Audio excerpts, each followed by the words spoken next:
Assalamualaikum warahmatullahi wabarakatuh. Segala puji bagi Allah, Tuhan semesta alam. Selawat serta salam tak lupa juga kita curahkan kepada junjungan Nabi besar kita Muhammad sallallahu alaihi wasallam.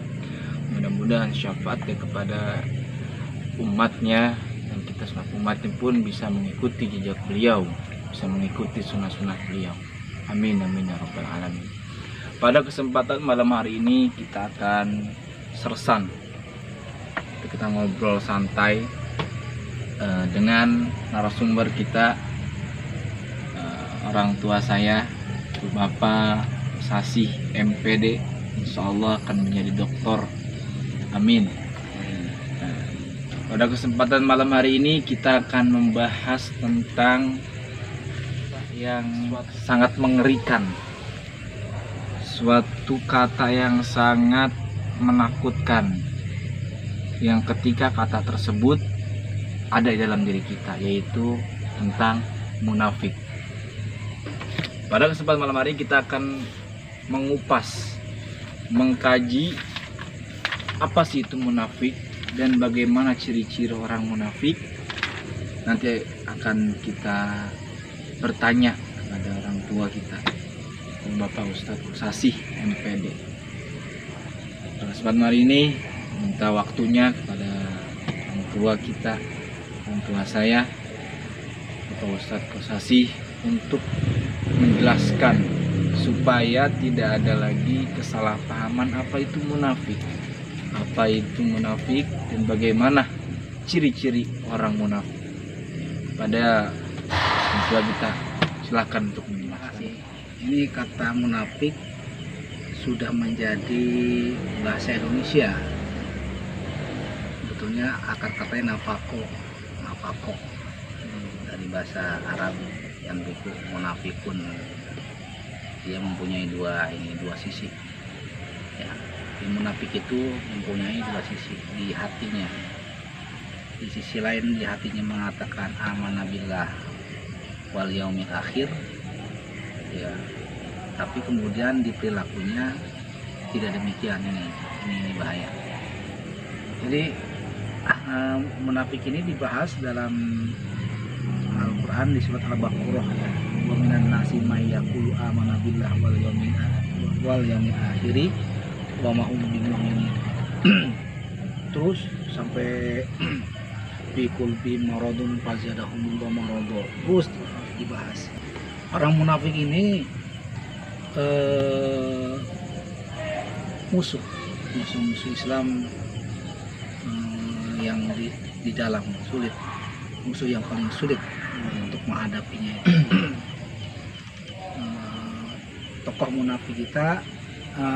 munafik kita sudah kenal, orang Madinah.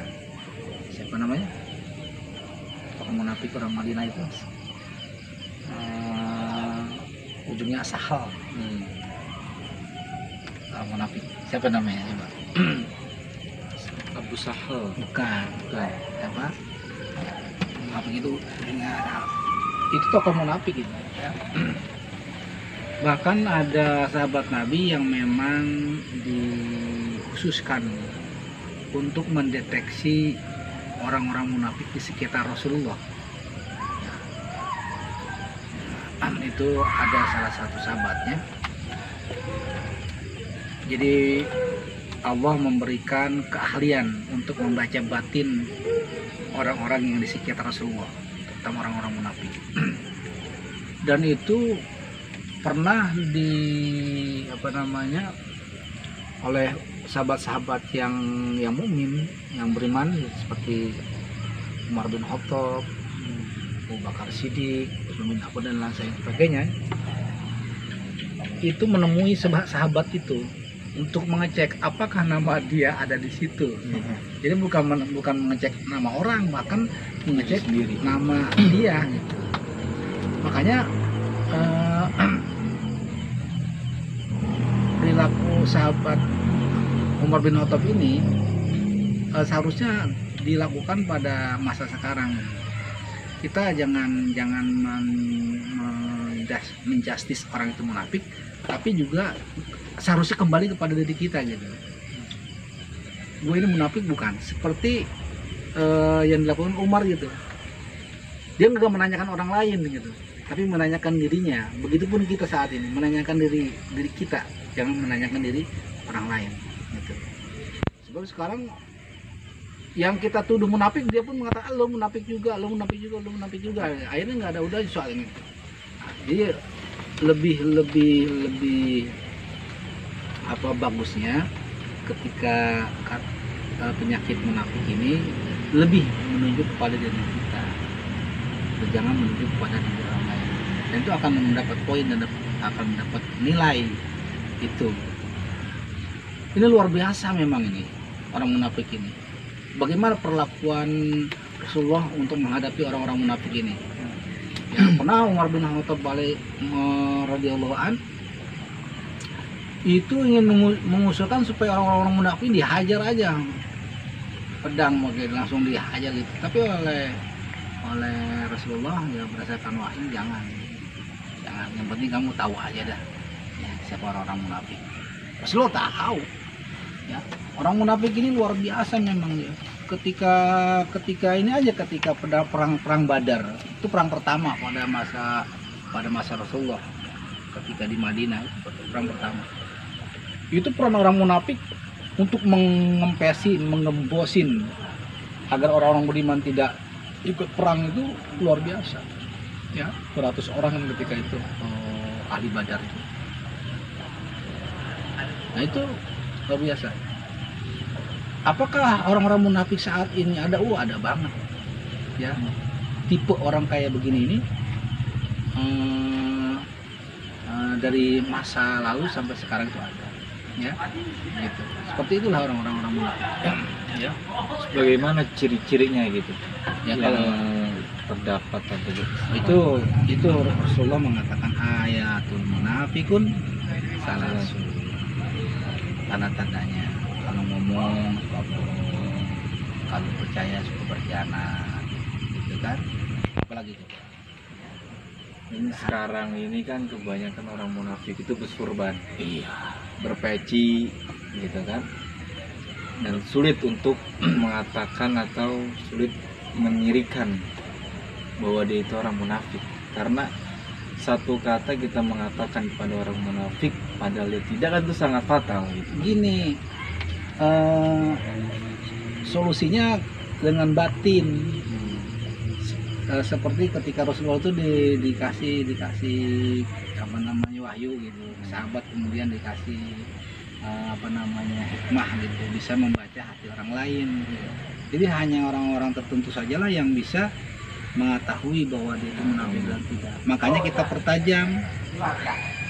pertajam batin kita untuk bisa mendeteksi orang-orang kayak begitu. Sebetulnya sudah dikasih alamat dan tanda-tandanya ya orang munafik kayak gini. Kalau bahasa sekarang itu pencitraan, ya. Pencitraan orang munafik itu orang jahat itu bisa jadi baik, ya, dengan pencitraan. Nah, kita kenal loh pencitraan. Sebetulnya itu alat mendeteksi, tahu deh pencitraan. Ini orang-orang munafik, ini penjahat sebetulnya, tapi jadi orang baik, ya. Jadi ketika kita melihat orang baik dan tidak, itu juga tidak dengan fashion, tidak dengan pakaian gitu kan. Nah itu hanya orang-orang yang materi aja untuk melihat orang itu dari sisi zahirnya. Nah kita nih harus bisa membaca itu. Nah tentunya dengan bantuan Allah ya. Bantuan Allah. Apakah orang ini munafik atau tidak, itu nanti Allah kasih kabar ya. Ini orang luar biasa, orang munafik dimanapun ada. Terus bagaimana, apakah semua para nabi, para sahabat merasakan bahwa dia itu melihat suatu orang yang munafik? Iya, pasti. Iya, kadang-kadang kan gini, orang munafik itu banyak. Pada masa Abu Bakar Siddiq kan Musailam al-Kadzdzab. Ada lagi salah satu sahabat yang pernah diramalkan oleh Rasulullah, dia itu hafal Quran. Pokoknya luar biasa. Tapi oleh Rasulullah ini bahan orang jadi penjahat, bahaya nih gitu kan. Itu di karakter 60 sahabat itu dijelaskan. ada salah sahabat yang bernama ini, dia akan menjadi apa namanya, orang menjadi penjahat Islam nanti, hafal Quran, salatnya luar biasa begitu. Nah, ternyata benar itu ketika masa Abu Bakar Siddiq, ya, orang yang paling mensukseskan Musailimah Al-Kadzdzab, sahabat yang detek oleh Rasulullah itu, ya. Kita gak naudzubillah min dzalik ya, apa namanya, dengan kita mau sering dengan hafal Quran, dengan berpakaian apa namanya Arab-Araban gitu ya, kemudian dengan kita melaksanakan salat tepat waktu, belum tentu kita juga terbebas dari penyakit itu kita berlindung gitu. Banyak sahabat-sahabat ya, sahabat-sahabat yang ibadahnya mungkin melebihi dari kita, tapi dia tidak bebas dari penyakit munafik itu. Ini sahabat ya, Musailimah Al-Kadzdzab itu sebetulnya memang tokoh ini aja, tokoh sentral, tapi yang mendukung tentang apa namanya pengakuan dia menjadi nabi itu ada salah satu sahabat yang tadinya dekat sama Rasulullah. Jadi rahasia Rasulullah itu diberikan ke dia, ya, salah satu sahabat. Nah, ini orang munafik ini. Itu kejadian juga pada masa Utsman bin Affan, ya, kemudian juga pada masa Ali bin Abi Thalib, terus sampai sekarang orang munafik itu selalu ada di organisasi dimana itu selalu ada. Gitu. Makan tidur bareng bisa menjadi musuh bagi kita. Betul. Gitu. Satu nampan, satu bantal, satu piring. Ya, itu belum tentu dia itu teman dan sahabat. Bisa jadi dia musuh. Orang munafik itu. Yang sering kita dengar itu, ya, apa namanya, baik di depan, buruk di belakang gitu. Iya. Orang munafik lah gitu ya. Masya Allah. Sangat musuh yang terberat mungkin ya. Karena apa? Karena itu kadang orang munafik itu baik di depan kita, tapi nggak tahu kita di belakang itu bagaimana gitu. Mungkin dia sering membantu kita ada tujuan dan lain sebagainya. Kita bisa ngebaca ya, dengan ketajaman batin kita. Ini pencitraan dia nih, motivasi banyak gitu. Ini pernah kita uji juga kalian papa itu terhadap membaca orang. Ada orang membantu sesuatu, untuk zaman sekarang itu membantu sesuatu itu pasti ada sesuatu yang dia inginkan. Itu berbulan-bulan baru tahu bahwa tujuan membantunya ini, ternyata dia suruhan sebuah perusahaan yang memang perusahaan ingin membebaskan dan menggusur tanah itu gitu. Tapi dia kirimkan seorang pahlawan membela gitu. Ternyata tujuannya adalah untuk mengacak-acak kepengurusan wakaf atau makam itu banyak kayak begitu. Maka ketajaman kita, ya, dan itu Allah udah berikan ketajaman itu, ketajaman batin membaca hati orang itu sudah Allah berikan kepada salah satu sahabatnya. Terus ketika kita mengetahui gitu kan, kita mengetahui bahwa dia dalam batin kita itu dia orang munafik. Terus bagaimana, apakah kita harus memberitahu orang lain bahwa dia termasuk orang munafik atau bagaimana? Nggak usah. Kita udah cukup tahu, udah cukup diri kita aja gitu. Iya. Hati-hati kita. Itu yang dilakukan oleh para sahabat begitu enggak. Sebab mereka salat juga. Dia mereka hafal Quran juga. Nah, nanti kalau kita ini malah kita yang kena. Itu kalau kita tahu tentang dia orang munafik dan tidak harus kita publikan. Cukup tahu, udah. Hati-hati. Gitu kan, gitu. Itu lebih dari diri kita yang cukup gitu. Begitu ketika itu rahasia, kalau itu rahasia Itu sahabat yang diberikan keahlian oleh Allah itu rahasia, nggak ada yang tahu. Dia doang yang tahu tuh si sahabat itu. Ya, jadi bukan konsumsi publik. Ya, tahu dan tidaknya kita bukan. Terkadang mungkin maaf gitu ketika ada salah satu ceramah atau apa menjas, orang munafik nggak usah deketin, nah, karena begitu. Itu salah. Nah, makanya untuk apa namanya kita mengetahui bahwa dia orang munafik, cukup diri kita aja. Iya, nggak usah. Tidak harus kita bilang bahwa dia orang munafik, nggak usah deketin. Maka bisa sebaliknya nanti kalau kita memberikan dia orang munafik, jangan-jangan yang memberikan itu juga munafik. Kita hanya buat alat apa namanya justifikasi menghukum orang, gitu. Hanya sifatnya politik gitu. Sifatnya. Kalau misalkan spionisme, apa itu termasuk? Iya. Gitu? Termasuk golongan munafik atau bagaimana? Iya. Spionisme? Intelijen gitu ya. Iya. Termasuk. Dan Apa ada bagiannya gitu munafik itu? iya. Gitu. Iya kan gini, jiwa intelijen itu jiwa kayak begitu. Jiwa seperti itu. Iya. Jiwa intelijen itu jiwa kayak begitu. Dia bisa kesono ayo namanya, kesono ayo, sini ayo gitu. Bisa juga jiwa ganda. Jiwa kan. Iya itu kayak gitu. Termasuk lah. Termasuk orang-orang intelijen tuh jiwa ganda.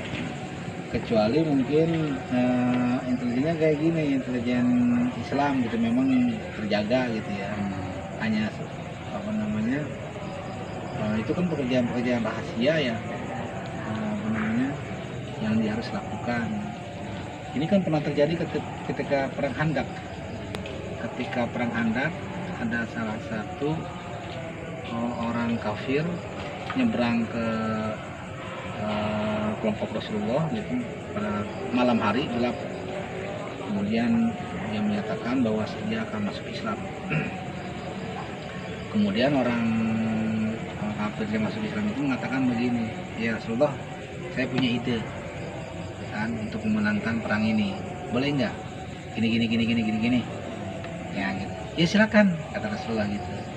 Nah si orang kafir masuk Islam ini dia ngebisikin Abu Sofyan, kan ngadu domba gitu. Abu Sofyan, kamu tuh dikhianati sama orang Yahudi gini. Oh benar apa? Iya. Kemudian sahabat yang tadi itu yang masuk Islam kayak orang Yahudi.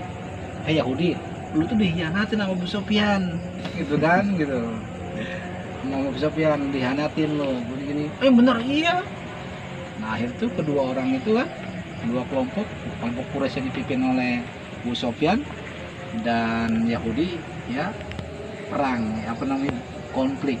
Nah untuk kepentingan perang memang dibolehkan, gitu diizinkan oleh Rasulullah. Kalau untuk kepentingan perang itu kan bersiasat bagaimana seperti itu.